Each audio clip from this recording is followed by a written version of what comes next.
Hi folks, I'm changing the pace up here, decided to come outside so it doesn't look quite so boring. And in this video we're going to discuss the issues that are faced by minority families and families of color. In order to really understand these issues, it's important to go back to a very famous study of African American families from the 1960s. I believe 1965 is the year it was published.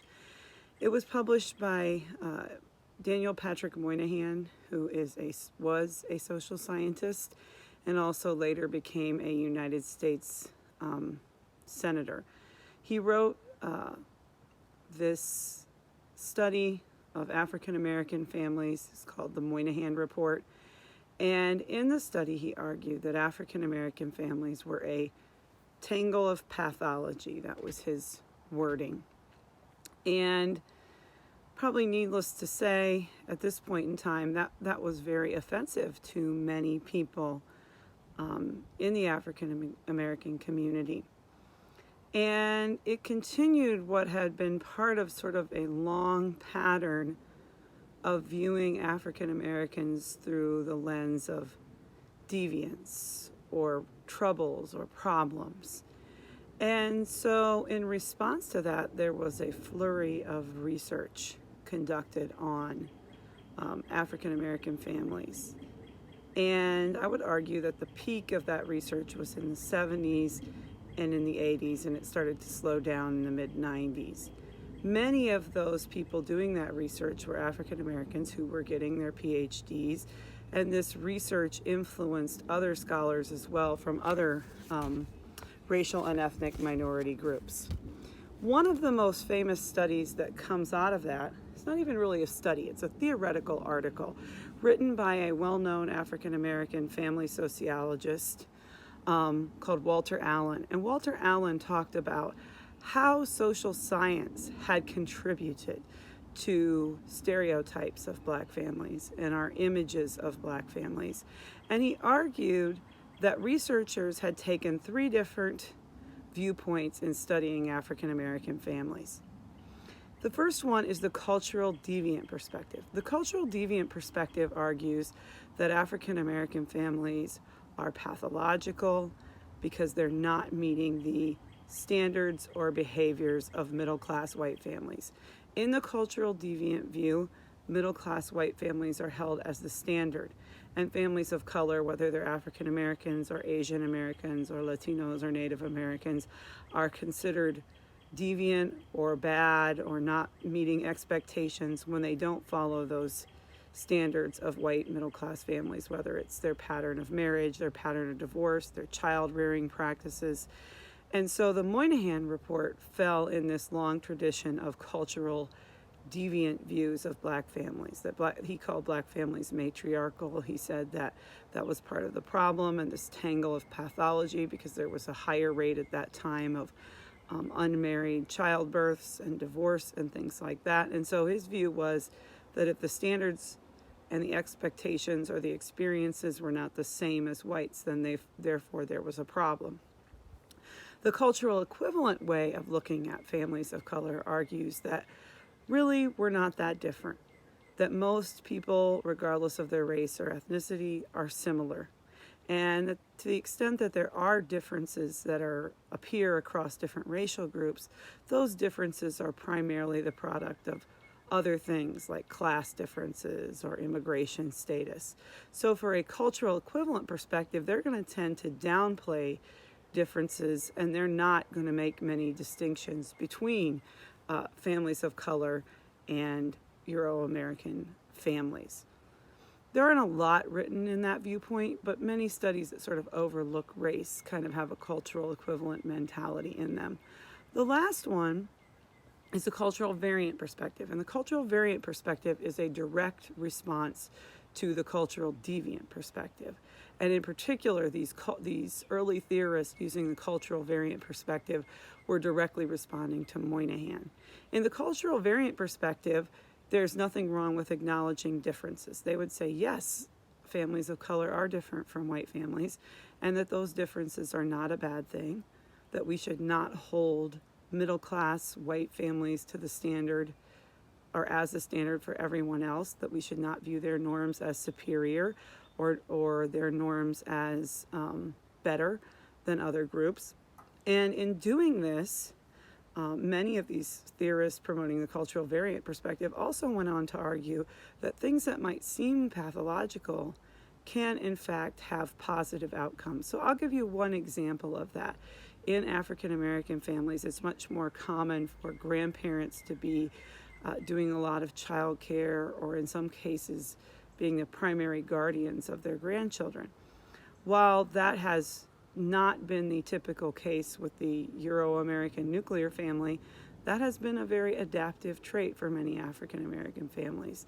When parents are working, if they can't afford childcare, grandparents may end up being the default, right? If African Americans are subjected to higher mortality rates, greater rates of incarceration, then grandparents stepping in to take care of children is not a bad thing. Maybe that's a strength. Maybe that women having more influence in families that Moynihan was very bothered by, maybe that's a strength of African American families. Who's to say that the patriarchal white family norm is the best way to do things? And so these scholars are very influenced by the idea that whites shouldn't be at the center of every analysis, that families of color should be judged by their own characteristics, and some of those characteristics that are viewed negatively may in fact actually be strengths. One of the main areas where this has come up is around the issue of gender. It's interesting, African Americans were viewed negatively for being I would not argue matriarchal, but less patriarchal than white families. And Asian Americans and Latinos, on the other hand, have been criticized for being more patriarchal than European Americans. And what that does is it presents European Americans as the middle, right? They're the middle. And the other groups that don't fall into that or are not as equally patriarchal are viewed negatively. Maybe patriarchal characteristics of all these groups are bad. Who's to say that white male patriarchy is the best way to run a family? And so this debate has come up a lot around that particular issue.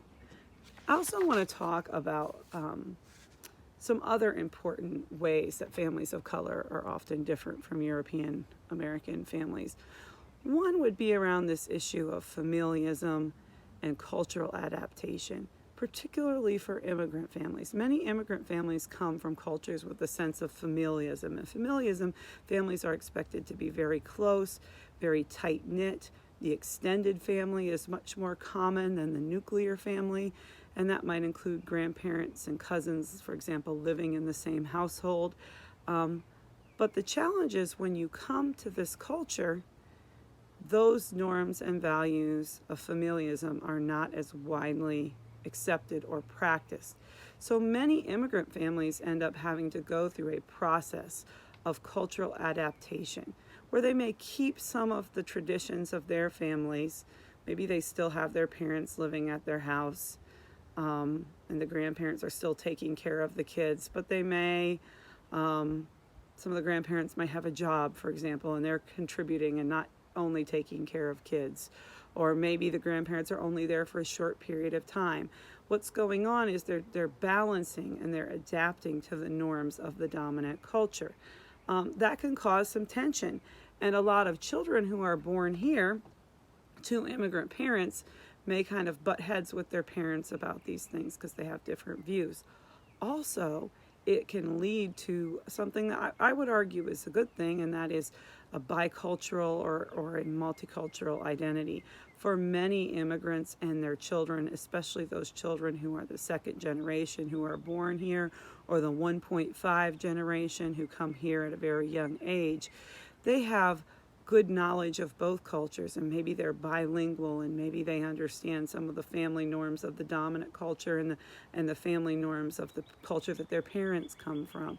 And they can see sort of the world, I would argue, in more complicated ways, and they have experiences that are very diverse because they have this bicultural identity. Sometimes bicultural identity is viewed negatively as like, oh, this internal struggle, am I one or am I the other?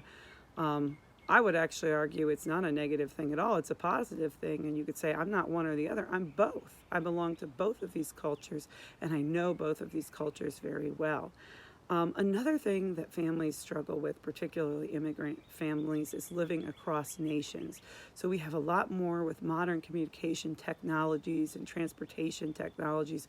We have a lot more transnational families where maybe one parent will live in one country and the other parent lives in another country. Maybe a parent travels to a country and leaves their child behind while they get a job and make money to subsequently bring the child here later. So immigrant families have to be very adaptive, right? Adaptive to not only a new culture, but maybe to having to spend some time apart from their family because of immigration laws and those kind of things. We talked before in the other video about how immigration law can make it very difficult for families to connect and to come here together because certain countries are excluded or it's hard to immigrate with your children. And that also leads to differences in parenting. Many parents of color are parenting in a world where they know that they have to protect their children from discrimination and from racism. And so parents sort of can become a source of strength for their children, although sometimes they don't. Sometimes they buy into the dominant ideology and teach their children things that might be negative for them, things like colorism, saying, that lighter is better, for example. But parents can also be a tremendous source of strength, teaching their kids how to endure discrimination, how to overcome it, teaching them what is special about them. Many immigrant communities also, and families of color broadly speaking, whether they're immigrants or not, have a practice that European American researchers have called fictive kin. Fictive kin's a little bit of an insulting term because it sounds like fictional, right? But the idea is in many of these communities, you're not just related to the people who are your blood relatives, but you're related to a bunch of other people. You have aunts, uncles, and cousins who might not be biologically your aunts, uncles, and cousins, but you call them that because you're very close. And this goes back to that familialism and that value on extended family networks. There's a lot of very tight-knit families in many of these communities of color, which is very different from the European American family, where independence and nuclear families are valued. In many minority families, racial and ethnic minority families, it's interdependence, working together with people who are your biological relatives or your kin that are not your biological relatives. So we should think, anytime you see a study of families of color, think about how they're being portrayed. What perspective? Is it a cultural deviant perspective, a cultural variant perspective, or a cultural equivalent perspective? Are these families facing tensions between their experience and the experience of the dominant group? Are there ways that they are developing bicultural identities and they're being forced to culturally adapt? Think about how all those experiences work together, particularly as you read the articles that go along with this discussion.